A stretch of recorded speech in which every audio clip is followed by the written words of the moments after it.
the Connecticut Huskies have a pretty big game if they want to win the Big East tournament and secure that league's automatic bid, though they're going to get in no matter what.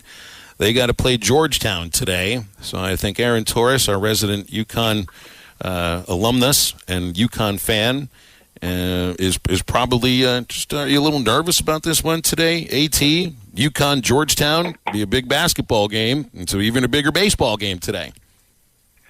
Well, two things, Phil. I actually thought of you and the Hogs yesterday. You know, I go on every Thursday morning in College Station, and I got preempted by losers bracket baseball. I said the Hogs don't play in the losers bracket. I don't have to worry about that today in Fayetteville, baby. So I thought of you yesterday, and then as far as the baseball stuff is concerned, I guess the only reason I'm upset is that there were whispers in the college baseball community that if UConn won out, they might be in line to host. Now, I didn't think that was possible because of stadium restrictions or whatever, but our AD, Dave Benedict, has been very vocal on this topic on social media and certainly, I'm sure, behind the scenes as well. So I'm guessing this probably eliminates our ability to host a first-round regional. But, hey, guess what? Last year we took care of business. I think we went down to College Park, won that one. We're one game away from Omaha and Stanford. So, listen, you know, the Huskies, they're used to heading on the road after Memorial Day, and we got no problems with it if that's the case. I could see them at Boston College. I think BC looks like they've got a really good resume. A lot of history between those two schools. Yeah, there would be. There'd be maybe one of the most Is Wake Forest really that good? Yeah, apparently they are. Is Wake Forest really that good? They are, yeah. I mean, they're not going to be number one by this point and not be for real. They're for real. I've heard a lot of guys, Matt Hobbs, our pitching coach, Kyle Peterson from ESPN, saying that's the one team outside the SEC that they feel would have a shot at a national title. So, yeah, I think they are. Oh, wow. Okay, yeah, no, I mean, listen, you know, yeah, I haven't scouted them too closely at this point, so I gotta see for my own baseball guy yet, though, right? You'll have to wait a couple of weeks for college baseball guy Aaron Torres. I'm easing my way in. You know, I had the LSU Arkansas game on in the background yesterday. Actually, I had the LSU A&M game on 2 days ago, and then I had the LSU Arkansas game on in the background. Vandy Auburn was a very late game that I had on while I was getting some stuff done a few nights ago. Missed most of the Florida Vandy game, but listen, you know, I'm catching up. By the way, Alabama's been hot since they fired their coach that was throwing games, right? I mean, allegedly. So yeah. It helps when your coach wants to win the games, right? Yeah, it helps when your coach believes in you and doesn't use your injury as an ability to try to make some extra money. That's right. Does help. Help. Allegedly, yeah. Gosh, that's a whole other conversation, man. Hey, and like 5 days, Memorial Day on midnight is the deadline for basketball players to pull their name out of the NBA draft. I would assume that once that date passes, and coaches have, because there's really not a lot of scholarships available in some situations, that's when there might be some more. You seen the situation in Lexington? Well, I've heard about that. That feels like an outlier, though. How many players right now are under scholarship in Kentucky? So Kentucky right now, they have a summer tour in 7 weeks, and as of right now, have 7 scholarship players, Phil.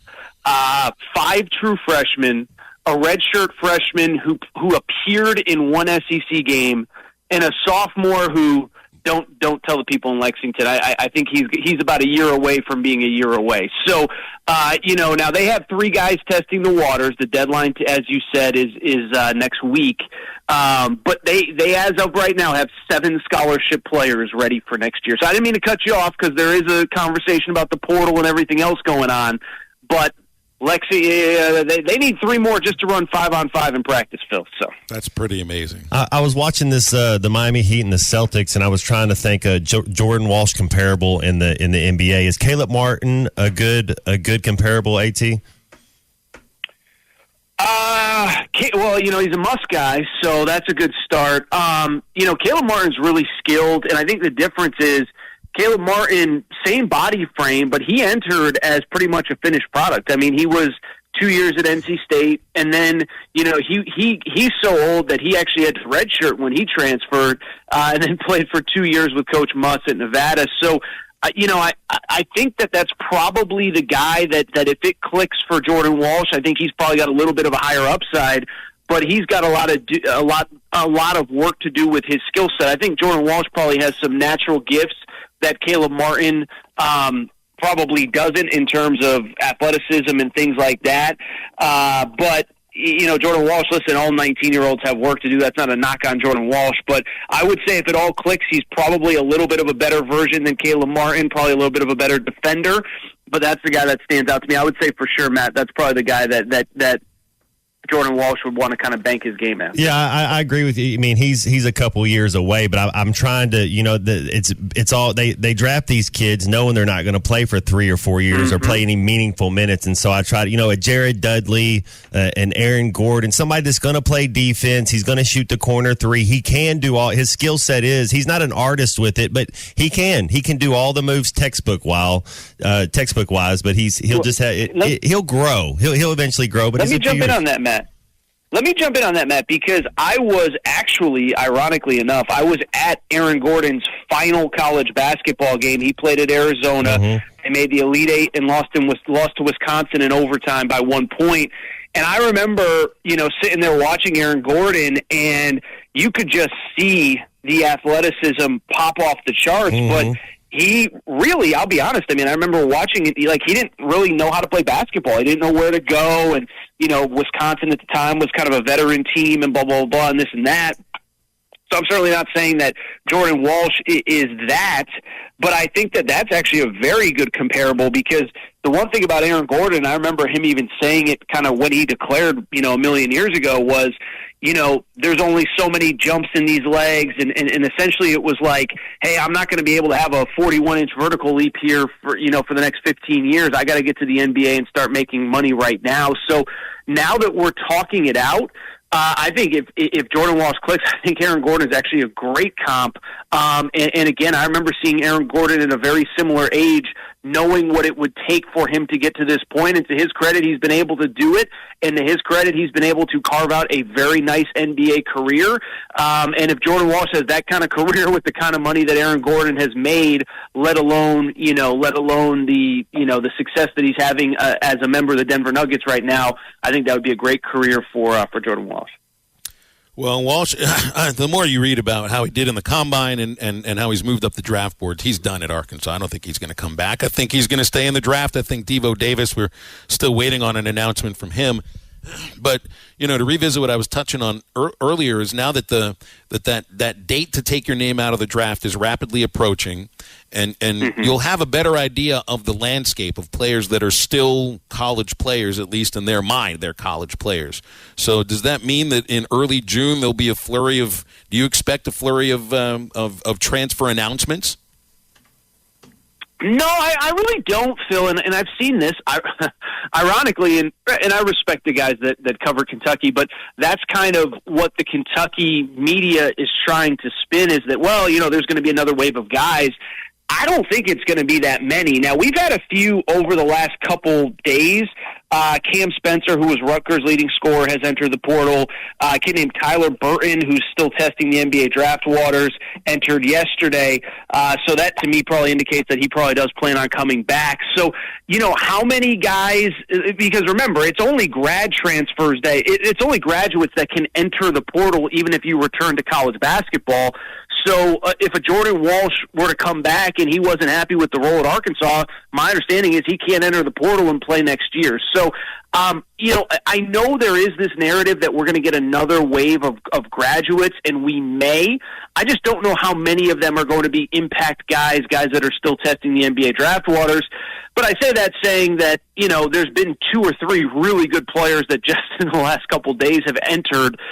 So it's wild to think that we're headed towards Memorial Day weekend. In a lot of places, players are going to be reporting back to campus this weekend.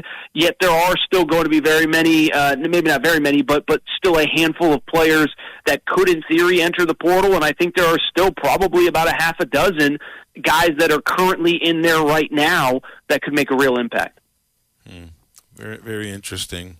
What do you make of this revenue sharing thing that the ACC is trying to figure out, because it's not just football. They're going to share they're going to unevenly distribute the money from the NCAA basketball tournament, and we still view the ACC as like a basketball first league. They didn't have a great year this last year. But I just wonder if that could eventually blow up in the faces of the schools that were demanding more money, because every once in a while, like Wake Forest has a really good football season and wins their division. And I don't think that Clemson and North Carolina and Florida State went into this whole Magnificent Seven thing thinking, yeah, Wake Forest will end up, getting the bulk of the money at some point, because it very well could happen. Well, yeah, and I think in the greater, first of all, it's a great point, because, look at Florida State. I mean, they really, post Jimbo Fisher, and really even in his final year, had a real bad, 3-4 year downturn. Virginia Tech, who you referenced, that group of seven was part of, has had a huge downturn. And so, one, there's that element of it. Two, I just think it's a Band-Aid on, what do they say, a Band-Aid on a bullet wound or whatever. It's clear that there are 4 or 5 brands, especially on the football side, that believe that they have outgrown the current situation in the ACC. But I also don't think that there's any real way for those schools to get out of that conference. It's funny, I joked on my show, the ACC TV contract runs through 2036.